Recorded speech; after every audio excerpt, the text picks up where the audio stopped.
Et des experts chinois ont également affirmé que les États-Unis sèment le chaos dans des régions comme l'Afrique du Nord, le Moyen-Orient, dans le but d'accélérer la fuite des capitaux. Et donc, ils pensent que la crise de Hong Kong suivrait ce même schéma. Et les États-Unis sont prêts à créer des tensions dans d'autres régions comme la péninsule coréenne, le Japon ou les Philippines.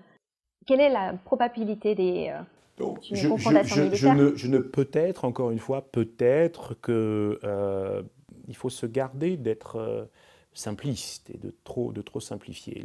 C'est très complexe. Encore une fois, si il y a certaines personnes qui ont cette vision, elle va nulle part. Parce qu'au fond, ils sous-estiment la puissance de la Chine.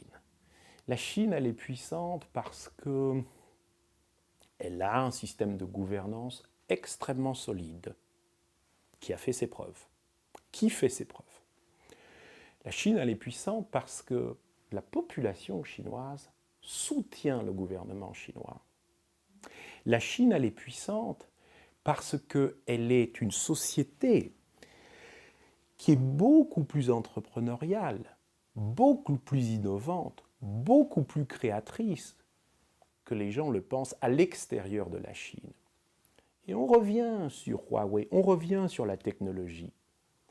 Et pour répondre à votre question, au fond, la force de la Chine, si il y a une énorme erreur qui est en train d'être faite par les États-Unis, c'est de dire, en tout cas certaines personnes aux États-Unis, c'est de dire maintenant, si on est trop dépendant de la Chine, si on est interdépendant, au fond, tout ça, c'est au bénéfice de la Chine.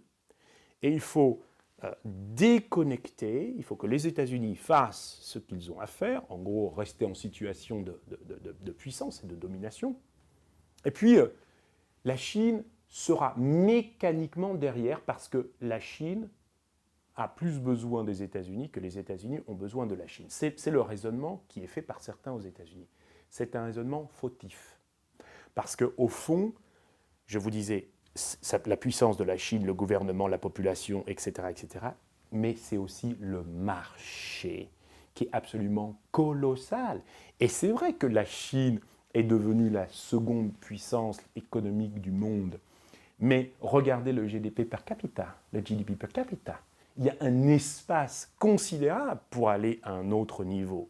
Donc, que ce soit sur la technologie, que ce soit sur la finance, je pense que la conséquence de ce que sont en train de faire les États-Unis, c'est qu'on aura une Chine beaucoup plus indépendante et autonome dans des domaines stratégiques, en particulier la finance ou la technologie.